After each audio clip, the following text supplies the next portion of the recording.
jërëjëf mbokk yi ñuy teewlu ci Saloum Actu TV comme ni ñu koy defee saa su nekk rek tey ñu àndaat ak yéen seen émission bi nga xam ne moo di leeral ñu ciy dalal ñi nga xamante ni ñoo di ay politiciens yi nga xam ne ni dañuy yëngu ci li nga xam ne moo di wàllum politique waaye tamit rek ci yeneen i fànn tey nag ñu ngi fi déplacé wu ci diwaanu Gandiaye commune bu Gandiaye ñëw fekk fi kenn koo xamante ne ni politicien la waaye tamit day yëngu ci yeneen i domaines yoo xam ne nii sax ci kanam tuuti dinañ ci xuus waaye tamit mu bokk ci cadre yi nga xam ne ñoo di Pastef ñu koy woowee Matar Ndaw moom may lañ fas yéene dalal tey ci seen émission leeral fii ci Saloum Actu TV ñu fas yéene koo jox kàddu gi mu daal di nuyoo laataa ñuy dugg ci li nga xamante ne nii moom moo di li nga xam ne moo di waxtaan bi Matar maa ngi lay nuyu di la dalal jàmm ci fi nga xam ne moo di Saloum Actu TV. waaw Fallou maa ngi lay nuyu di la gërëm di la sant di nuyu itam waa Saloum Actu ak seen ensemble auditeurs yi nga xam ne yëpp ñu ngi leen di déglu leen di seetaan saa yu ne donc di profité di nuyu waa Gandiaye yëpp di nuyu aussi département Kaolack bi di nuyu aussi suma mbokk patriote yëpp ak militants yi leen di wax ne voilà maa ngi Gandiaye ñëw aussi pour accompagner leen ñu gën a liggéey suñu dëkk voilà Fallou maa ngi lay jërëjëfal bu baax. jërëjëf Matar ñu dugg rek ci biir waxtaan bi waaye laataa loolu tey jii soo ñu doon xamaleeg sa bopp tey pour ñi nga xamante ni xamuñu la tey lan nga leen di wax. waaw xam ma wax sa bopp nag dafa jafe. mais ce qu'il faut retenir en résumé mooy peut-être damay commencer ci suma profession. man ingénieur informaticien la donc mais dans le domaine bancaire nekk chef de projet au niveau de la BNP Paribas mais dans le secteur bi nga xam ne moom moo ëmb banque partenaires yi nekk Afrique Europe dompom mais aussi ak Maghreb bi muy 10 banques mun naa joxe exemple BICIS bi donc man tey fukki banque yooyu donc laa ëmb ci sama liggéey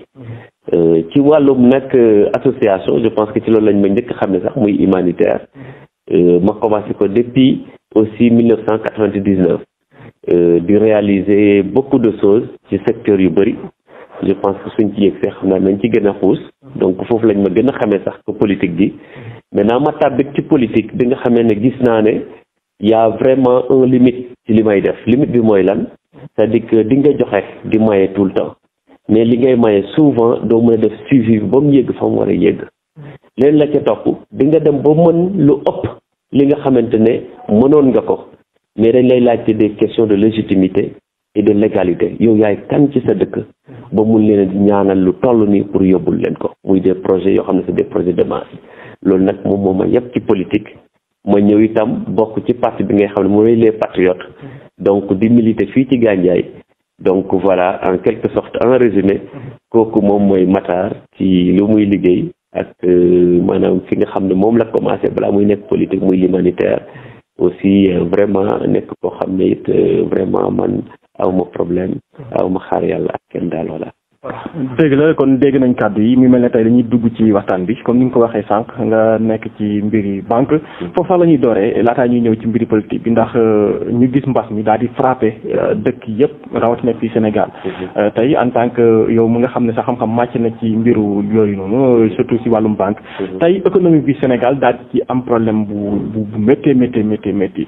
tey d'abord en tant que yow mi nga xam ne yaa ngi yëngu ci loolu tey lan nga mën a jàpp ne moom suñ ko doxalee na mën a suqaliwaat suñu économie ndax jamono ji gis nañ ne mbas mi wàññeeku na bu baax a baax waaw Fallou merci beaucoup parce que question bi nga posé nii c'est une question très importante muy l'économie nga xamante ne je pense que mooy koom su koom amul je pense que dara du dox déjà li may njëkk a remarqué donc ci Sénégal mooy dañu constitué wu en majorité di liggéey dans le secteur informel mooy ñiy jaay taabal ñiy dawal Jakarta ñi nga xam ne ñuy def siirumaan bi maygamaan bi et cetera donc soo xoolee ñooñu ñëpp ñu ngi liggéey ci koom bi mais malheureusement état bi xamu leen parce que répertorié wuñ leen te soo xoolee li ci ëpp ñooñu la soo xoolee maanaam loolu moo tax ñun suñ koom gën a sooxe leen la ca weesu entreprise nationale yi bëriwuñu Sénégal donc ay quelques entreprises la ñu am mais c'est des entreprises yoo xamante ne c'est des entreprises étrangères donc tey pour man ci suma xalaat c'est-à-dire que dañu war a changer forme politique économique bi nga xam ne moom la ñuy dawal Sénégal voire même ci Afrique yëpp donc ci gàttal moom mooy li ñuy wax le Turnabout effect donc muy le ruissellement économique maanaam politique boobu lan la jàpp mooy dañu war a créer ay milliardaires comme ni ko Abdoulaye Wade waxoon j'ai créé plusieurs milliardaires maanaam dañuy jël député yi ñu wàññil leen maanaam taxes yi ñu war a fay mooy impôt bi pour ñu am xaalis jël ay chef d'entreprise wàññil leen aussi taxes yi ne leen kon supposons la nga dégg ñu ne Youssou Ndour wala keneen donc du fay maanaam ay impôt et cetera mais dañ leen ko exonérer mais c'est pour ñoom ñu employer ay nit yaa ngi dégg maintenant système boobu moom moo am Afrique mooy créer ay nit ñu am pour ñooñu jàppale ñeneen ñu amul ci suuf mooy mu ruisselé wàcc ci suuf mais malheureusement niñ ko xamee ci Sénégal gars yi suñu amee je pense que seen bopp la ñu gën di xalaat wala ñuy jënd ay oto yu bëri parking yu bëri wut ay soxna yu bëri waaye du ñu wàcc xaalis bi ba ci suuf moo tax ma ne pour man forme politique boobu baaxul te mbas bi aussi gën na wane que baaxul li tax ma ne baaxul mooy du mos a yëgg ci suuf moo tax pour man dañu war a def l'inverse donc en fait de cette forme de politique nga xam ne dañu ko imposer depuis des années ñu def le contre-effet du ruissellement économique mooy lan ñu def l'auto-entrepreneuriat fekki les couches les plus vulnérables au niveau bas ñu former leen jox leen ay métiers accompagner leen pour ñu yéeg je pense que développement bi ça ne peut pas se faire au sommet mais ça va se faire uniquement au niveau de la base loolu su weesoo itam mooy li ñuy importer di ko dugal ci dëkk bi dem nañ boo xam ne tey ñun suñu économie li ñuy lekk li ñuy naan li ñuy dawal muy oto lépp mais dafa dépendre ci étranger bi maintenant bi problème mu mbas bi amee lan la ñu njëkk a remarqué mooy tey li ci ëpp mooy dara dugatul ci dëkk bi donc maintenant est-ce qu'il n'est pas temps ñu jéem a autonome fexe na la ñuy def ba béy ceeb mu doy lu ñuy def ba béy dugub mu doy lancé wu ci agriculture bi comme ñenn ñi ni ñu koy defee xool partie industrie bi aussi nan la ñuy def pour renforcer ko ñu mun a am autonomie pour man tant que suñu politiciens yi ak ñi ñu jiite réfléchir uñu économie pour man dina jafe lool pour ñu avancer voilà li ma amoon pour yokk ci. voilà foofu noonu tamit est-ce que jàppoo tamit ne parce que am na ñu bëri ñu koy wax ñu ne train de vie bi surtout si état bi ni ñuy doxalee tamit bokk na ci li nga xamante ne day faagaagal tamit suñu économie yow loolu lan nga ci wax. waaw loolu moom dëgg la damay ne rek dëgg la c'est-à-dire que train de vie état bi état sax suñ ko waxee sax dafay xaw a yaatu mais train de vie ministre yeeg député yeeg maire yeeg ñëpp c'est exagéré dans le sens où seen bakkan la ñu jiital dañu jël budget xam nga budget dafa am ñaar mooy budget de fonctionnement ak budget d'investissement malheureusement lépp dañ ko jël def ko ci budget de fonctionnement mooy ñoom ni ñuy fonctionner lu ñuy lekk lu ñuy naan lu ñuy dawal maanaam seen bànneexu kese moo tax pour man c'est-à-dire que jot nañu rationaliser maintenant ce budget là jël ko gën ko injecté feneen ko train de vie parce que mënuma comprendre tey un simple maire wala un simple député am lu mat fukki oto donc loolu doy na waar loolu donc loo xam ne lu ñaaw la ñoom ñoo ngi koy def nag mais dañ topp seen bakkan mais tant que aussi loi bi appliqué wuñ ko pour teg ko fi ñu ko war a teg pour koo xam ne luñ la dënk soo defee loo warul def ñu daan la je pense que nii la ñuy continuer donc pour man il faut qu'on change intégralement le système mais on peut pas changer ce système là aussi sans changer les hommes parce que hommes yi ñoom ñoo constitué système boobu noonu moo tax pour man liggéey bu jafe la bu yaatu la mais nag depuis ay at ñu ngi koy jooy te yëg si wuñ fi donc moo tax pour man politiciens yi war nañ xoolaat seen bopp mais ñiy fal politiciens yi aussi war nañ xoolaat seen bopp bu baax fànn. donc sax dañuy xuus rek benn yoon daal di dugg ci li nga xam ne moo di wàllum politique bi fii ci diwaanu Gandiaye sax la ñu koy dooree mooy ki nga xam ne moo di sa fief mel ne wax nga ko sànq ne économie bi am na jafe-jafe et li ko tamit teg nga ay solution yoo xamante nii war nañ ko mën a doxal pour le mën a génn ci loolu bu ñu testé ci diwaanu Gandiaye fii tey lan nga ñu mën a wax ci li nga xam ne moom moo di développement bi ak jamono ji Gandiaye bu njëkk bi ak jamono ji fan la fi mu toll. waaw loolu Fallou c'est facile. Gandiaye dañ koy natt ci ñaari période rek mooy de 96 à 2014 et de 2014 à maintenant 96 la Gandiaye nekk commune 2014 ki fi nekkoon bi mu fiy jógee am na lu mu fi bàyyi mun naa wax l'état de lieu existant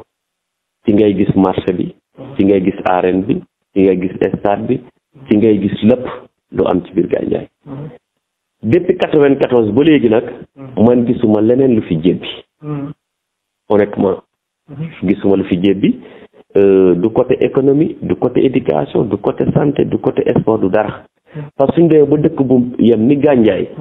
depuis ñaari atum yàlla amul maternité fu jigéen ñi di mucce je pense que c'est grave te loolu mooy li nekk tey Gandiaye sport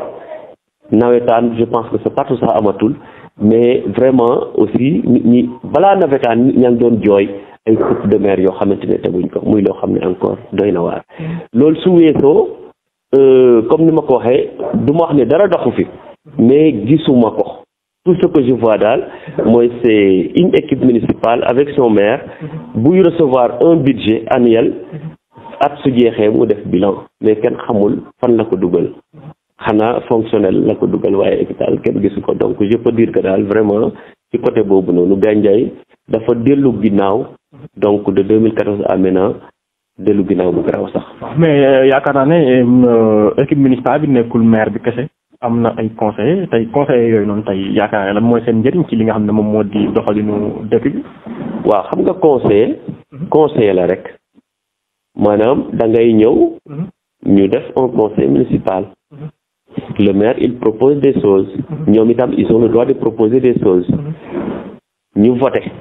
ñu joxe seen cadre seen xalaat mais ni ñuy former d'abord conseil municipal bi je pense que foofu la problème bi gën a nekk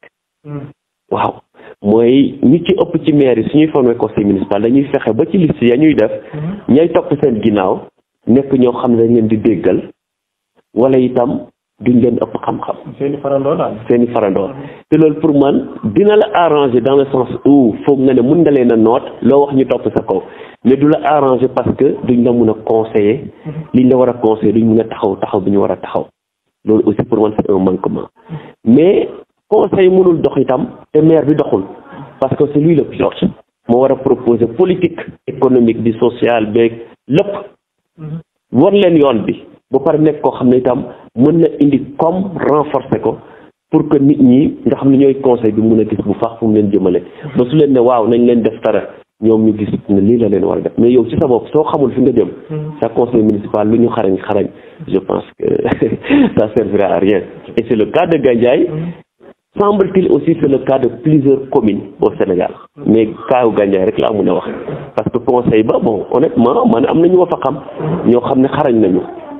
soit ñu ànd ak maire la wala ñu àndul ak maire xarañ nañ donc suñ ñëwee ba ñooñu tey mënuñoo apporter quelque chose pour man pilote bee baaxul rek donc c'est le maire qui a des problèmes noonu laa ko mën a jàpp. kon xanaa loolu moo la soññ ba tax nga taxawal mouvement. waaw soo xoolee man bii du suma mouvement bu njëkk sax bu ma teg soo ko rek suite logique la quand on était jeune on était dit que le combat majeur mooy ñu conscientiser les jeunes ci lañ créé woon mouvement pour la prise de conscience ba ñu demee nag bu jël suñ conscience ñu ñëw nag teg suite boobu nga xam ne moom mooy mouvement du rassemblement des forces innovateurs maanaam ñu jël ñi nga xam ne yëpp ci secteur bu nekk am nañ ci xam-xam am ci doole ñu jël leen ñu ñëpp ñu boole woo ànd pour defar Gandiaye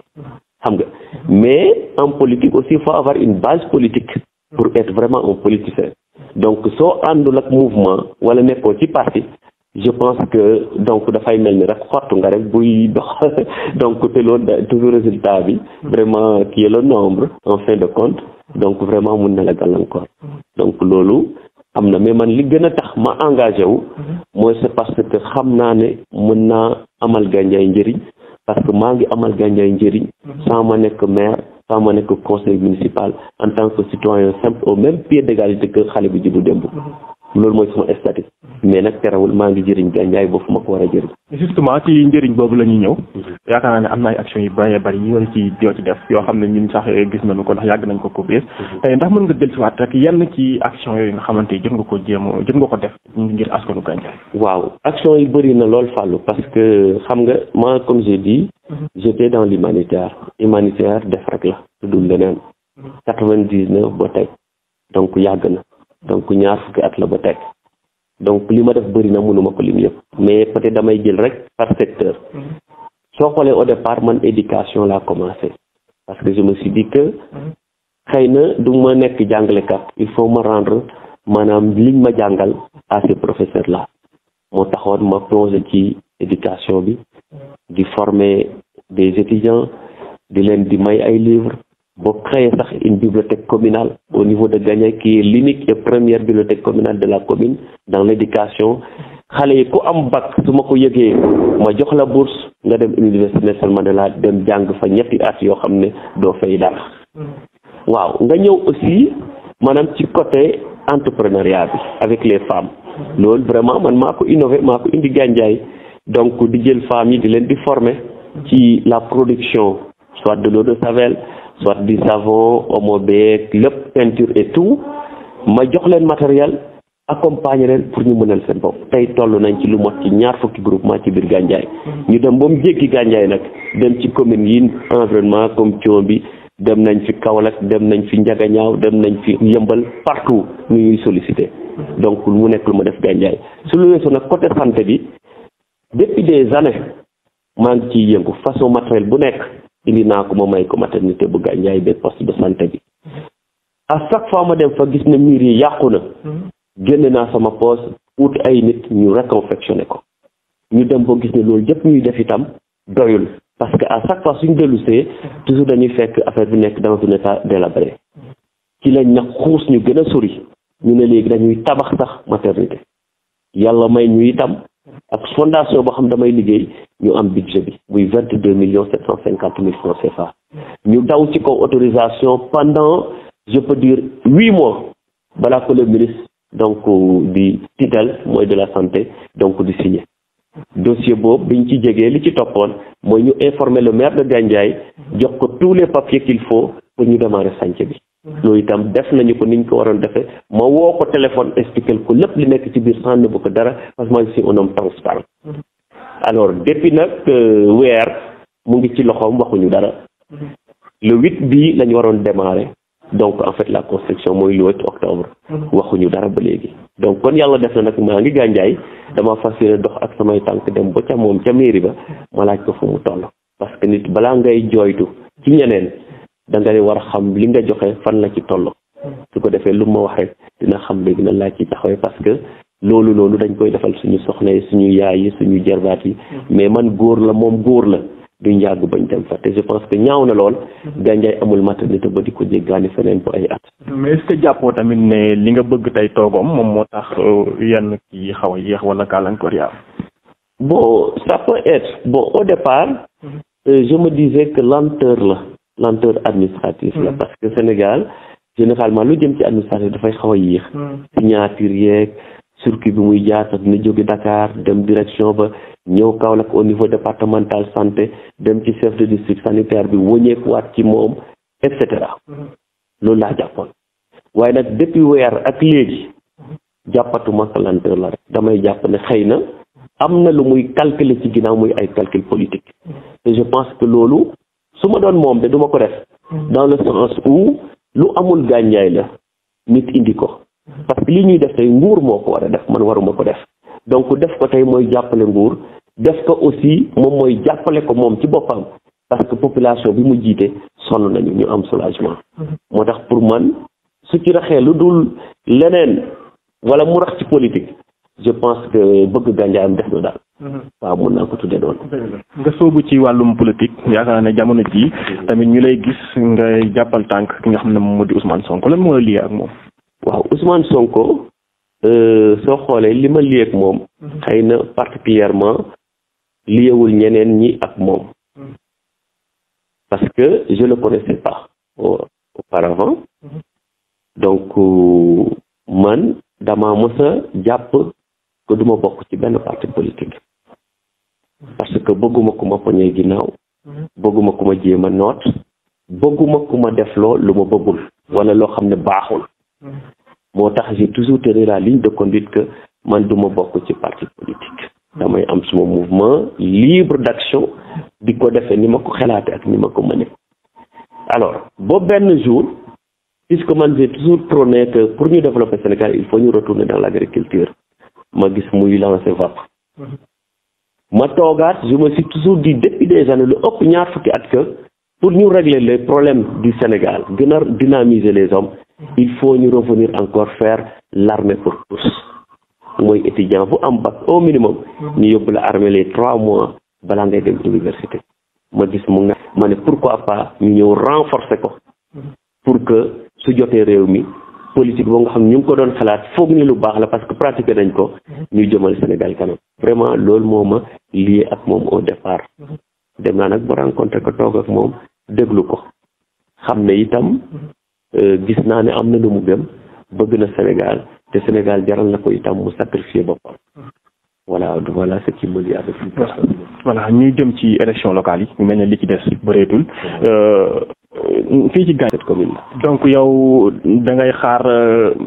ñi nga xam ne moom moo di décision parti bi wala tamit da ngay dem ak sa bañ ko foofu. waaw mais xam nga man ku ma xam ne.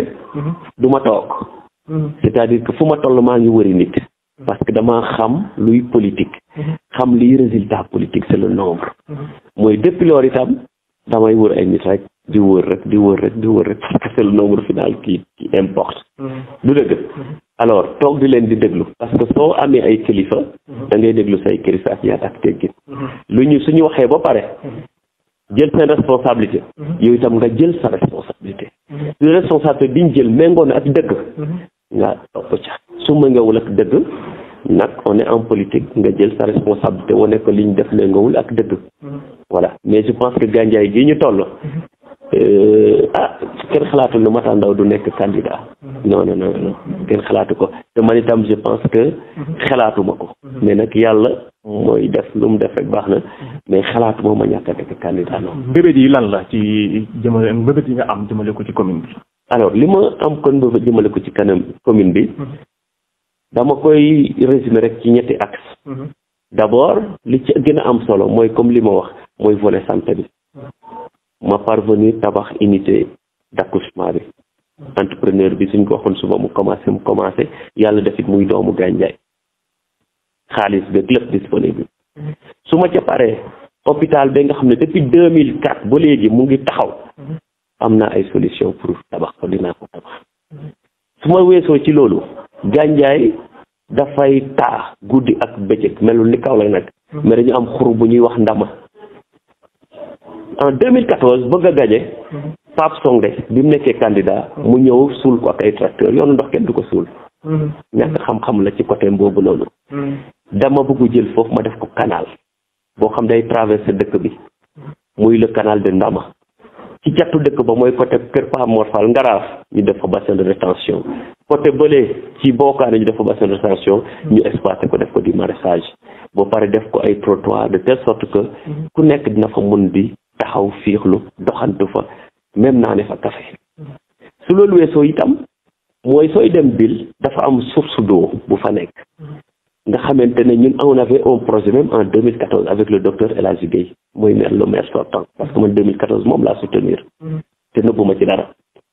projet boobu mooy ñu def fa usine ndox comme Kirène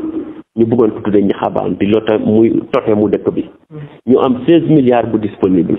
boo xamante ne suñ defee usine boobu maanaam dinañ employer 800 personnes qui Gandiaye régler le problème du chômage et autres en résumé loolu mooy les suma 3 projets yi gën a prioritaire waaw sans ñëw ci éducation ba sport bi aussi on a plein de trucs voilà Fallou moo tax d'ailleurs suma slogan a tabax Gandiaye la parce que moom dañu ñëw pour tabax voilà. mel ne li ñu cëralee si waxtu jeex na kaddu yu mujj yi lan lay doon. waaw kaddu yu mujj yi mooy gërëm la Fallou. comme ni ma la koy waxee rek je pense qu'on se connaît depuis 2016. et on a été toujours fidèle entre ñun ñaar. ba ma lay wooyee sama meilleur journaliste di la ñaanal yàlla nga dem ba nekk directeur de télévision bu raw Walfadjri raw TFM ci Kaolack. pourquoi pas sax nga ñëw samp ko Gandiaye ñaan naa ko yàlla su loolu weesoo itam parce qu'on a un projet sur ça aussi waaw donc war nañ ci mooy liggéey donc di gërëm waa Gandiaye bu baax di gërëm tous les jeunes les femmes nga xam guddeeg bëccëg ñu ngi ci Matar di sonn ñu leen di yëkk lu nekk vraiment muy El Hadji Fall di coordinateur bi muy Mandaw muy madame Sadio muy ñoom nu mu tudd Aïda Kane di Badara Faye su ma limee juum monsieur Sadio su ma limee daal juum mais jàppal ne chaque koñ Mariama Thiaw chaque koñ ñoom tuuti am nañ fa vraiment toutes les couches qui nous représentent ma leen di gërëm di leen di sant bu baax ma nekk fi ñàkk fee nekk terewul ñu ngi liggéey waaye nag li ma bëgg a mujj rek mooy ma wax waa Gandiaye que Mata Ndaw ñib si na maa ngi Gandiaye ak ñoom guddi ak bëccëg waaw foofu lay mujj ñib si naa ci dëkk bi voilà. merci mu nekkoon tey li ñu leen indiloon ci li nga xam ne mooy émission leeral fii ci fi nga xam ne moo di Saloum Actu TV ñuy gërëm bu baax a baax suñu invité vraiment